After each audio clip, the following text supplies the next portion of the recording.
aux orques sauvages de la tempête d'hiver, ressemble la sombre colère du peuple. Houle pourpurine de la bataille que livrent des étoiles dépouillées de leurs feuilles. Sourcils brisés de ses bras d'argent, la nuit fait signe à des soldats mourants. Dans l'ombre du chêne automnal gémissent les esprits des hommes abattus. Un désert d'errance ceinture la ville. Du haut d'escalier embrasé, la lune chasse les femmes effrayées. Des loups sauvages sont entrés par la porte. Comme dans le poème de Georg Trakl, les peintres expressionnistes révèlent leur expérience d'un monde de plus en plus décousu. Des millions de personnes ont été massacrées pour déterminer qui obtiendrait la part de lion des ressources de la planète. Les œuvres accusent ceux qui profitent des horreurs de la guerre. L'art ne saurait plus être agréable ou équilibré.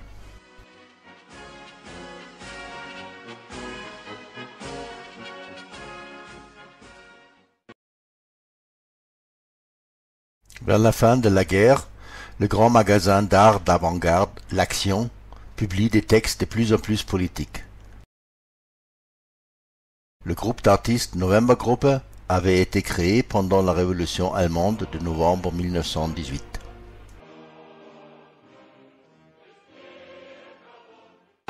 Ses membres ont appuyé cette révolution sociale, parmi eux les artistes les plus connus d'Allemagne. Dans les années 20, ce groupe avait notamment organisé des prestations culturelles et des expositions. Il fut interdit en 1933.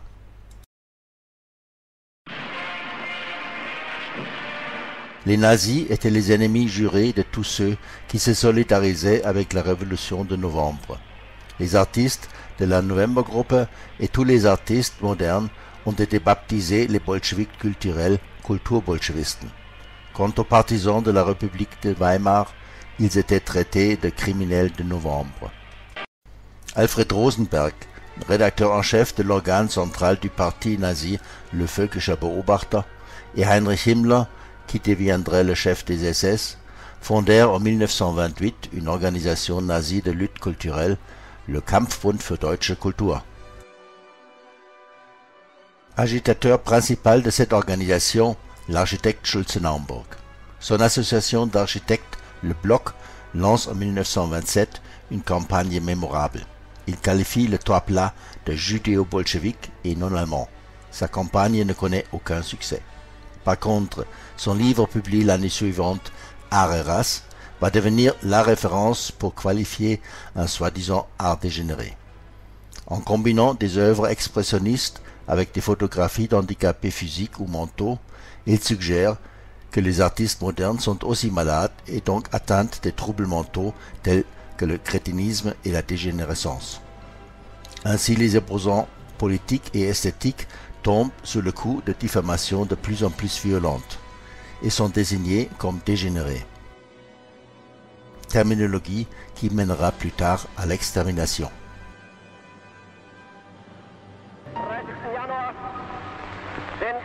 In Deutschland die Würfel gefallen.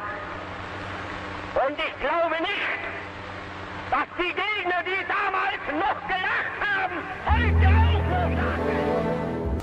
In Berlin, wie in anderen Universitätsstädten Deutschlands, wurden undeutsche und unsittliche Bücher von den Studenten eingesammelt und öffentlich verbrannt. Der Scheiterhaufen auf dem Opernplatz in Berlin.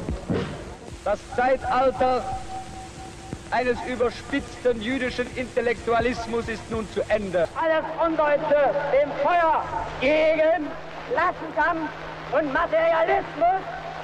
Ich übergebe dem Feuer die Schriften von Karl Marx und Kautsky. Ich verschlinge Flamme auf die Schriften der Tucholsky und Ossietzky. L'autographie des livres annonce le début d'une chasse aux artistes d'une incroyable brutalité. Des milliers d'artistes perdent le droit de travailler, on leur retire la nationalité allemande, certaines sont contraintes à l'exil.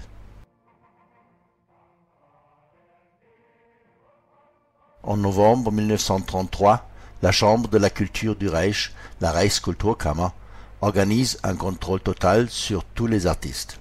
Les nouveaux règlements concernent tous les aspects de l'activité artistique. En 1933, alors que Hitler vient d'être nommé chancelier, les nazis organisent des expositions dans toute l'Allemagne. Ils dénoncent l'acquisition par les musées allemands, au temps de la République de Weimar, d'œuvres d'artistes contemporains.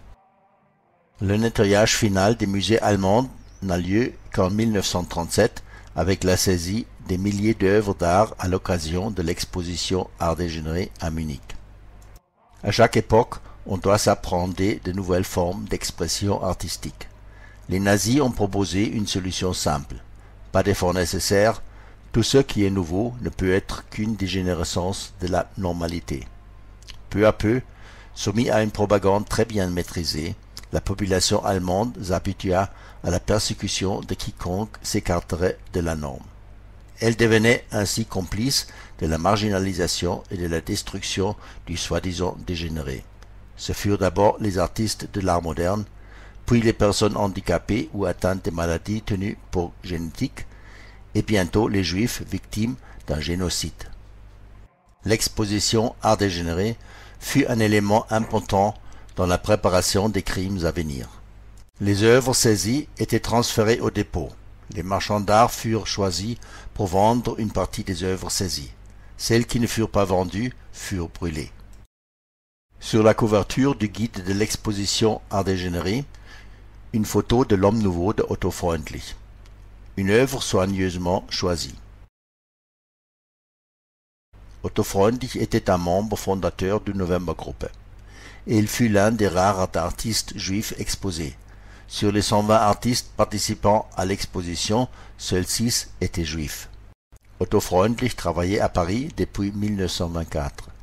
Lors du déclenchement de la Seconde Guerre mondiale, il fut interné en tant qu'Allemand en France. En mai 40, avant l'entrée des troupes allemandes dans Paris, il se réfugia dans les Pyrénées.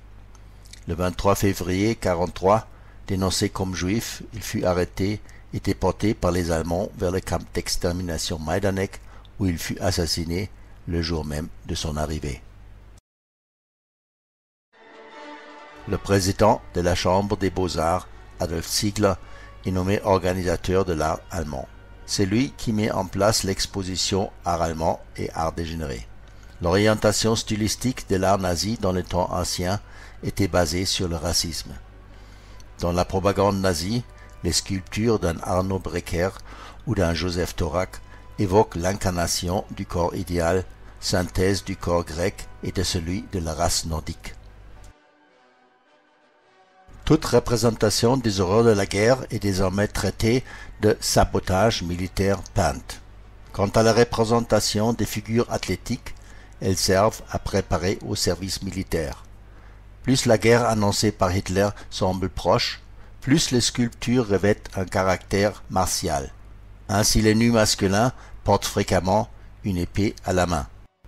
La grande exposition de l'art allemand constitue en 1937 la première manifestation d'un soi-disant art allemand. Des expositions de l'art allemand largement couvertes par les actualités cinématographiques.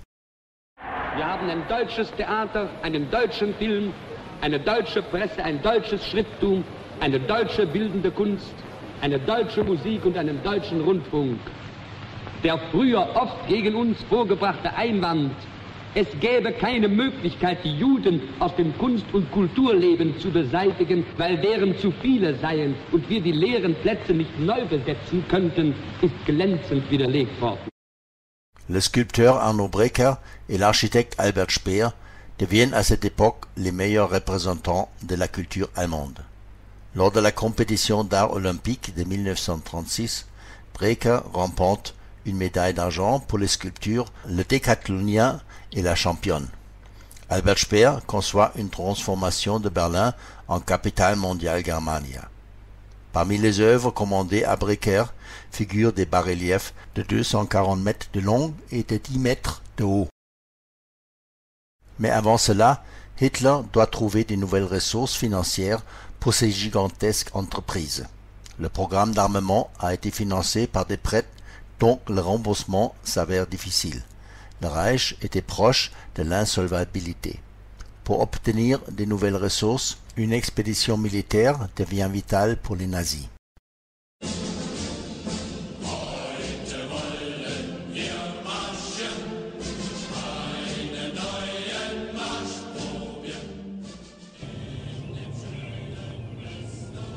Bräker est aux côtés de Hitler lors de sa visite à Paris aux premières heures du 23 juin 1940. En France, Arno Bräker jouit d'une grande réputation. Jean Cocteau écrit des louanges à Bräker alors que le sculpteur Aristide Maillol l'appelle le Michel-Ange du XXe siècle. Le triomphe militaire et culturel des nazis semble alors imparable.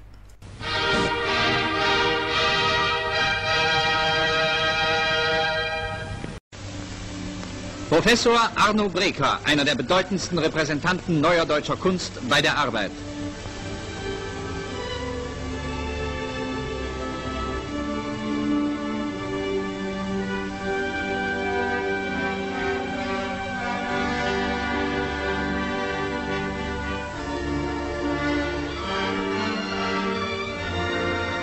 Eine Abordnung französischer Maler und Bildhauer besuchte gelegentlich einer Studienreise durch Deutschland das Staatsatelier Arno Bräkers, um die Werke des Meisters kennenzulernen.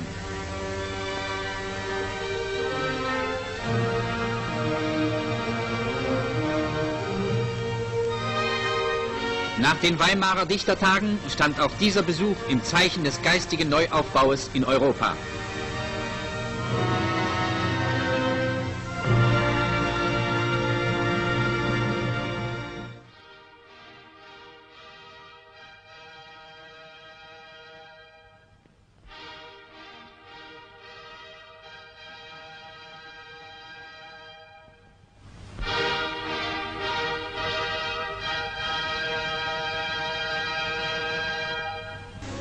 In der Residenz wurde eine Kunstausstellung eröffnet, die mit einigen hundert Werken einen Einblick in die Arbeit der Kunsthochschulen gibt. Das Eiserne Kreuz kennzeichnet die Werke gefallener junger Künstler.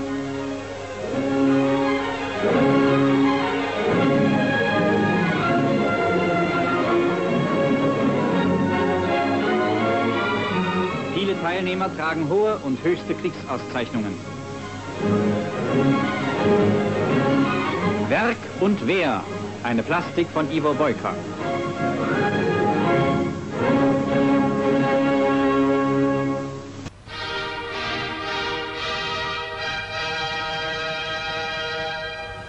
Die große deutsche Kunstausstellung 1942 in München.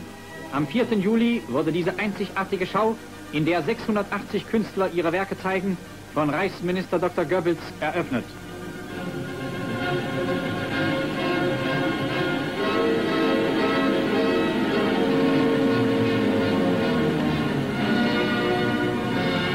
Der Führer von Hermann Joachim Pagels. Mussolini von Josef Thorak. Die Woge von Fritz Klimsch. Mutter und Kind von Josef Thorak. Der Wächter, ein Relief von Arno Bräker.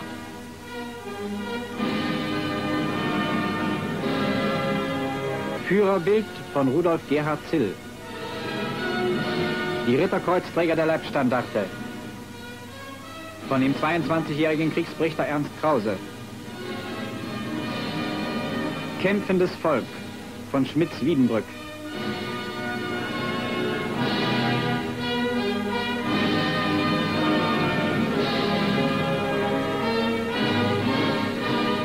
Durch russische Steppe von Rudolf Lipus. Kampf von Rudolf G. Werner.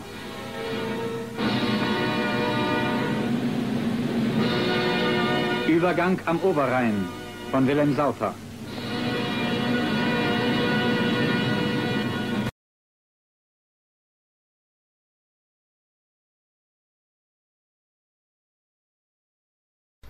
La Maison de l'Art allemande, avec son architecture totalitaire, reste intacte après la guerre. Dans ses murs survivent la mémoire d'un soi-disant art allemand et celle des artistes proscrits et persécutés. Aujourd'hui, le bâtiment s'appelle simplement Maison de l'Art. Quel art peut être présenté dans un tel lieu? Le bâtiment est une manifestation de pouvoir faite pierre. Seules les expositions qui, sans l'occulter, prennent position par rapport à ce contexte devraient avoir leur place ici.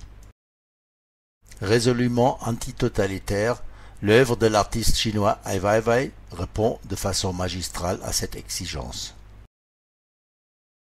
Les piliers de la façade sont presque entièrement cachés par l'installation Remembering en souvenir des milliers d'enfants morts dans un séisme au Sichuan de 2008 sous les décombres de leurs écoles mal construites. Le nombre et les noms des victimes sont tenus secrets par le gouvernement chinois. L'installation fait partie d'une action citoyenne. Ai Weiwei avait enquêté avec les habitants pour trouver les noms des victimes et ceux des responsables de la tragédie, entrepreneurs véreux et autorités locales complices. Une action qui coûte aujourd'hui à cet artiste engagé d'être persécuté par l'État chinois. Le son des bottes martelant les dalles de pierre semble hanter les salles où étaient exposées les sculptures martiales nazies. Soft ground. Ai Weiwei a fait tisser un grand tapis de laine imitant parfaitement les dalles, créant une seconde peau. Il recouvre l'histoire tout en gardant ses cicatrices. Soudain, le bruit de pas s'efface.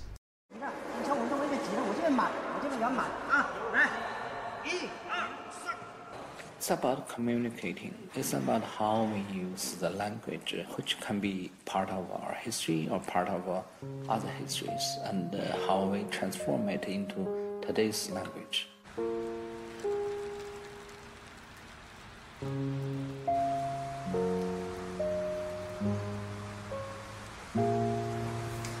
We created Munich facade out of 9,000 backpacks. We experimented with graphics, writings, abstract graphics. In the end, we went to the slogan because this was the only way to get the message clear. The motive was there when Weiwei brought back those photos from the earthquake.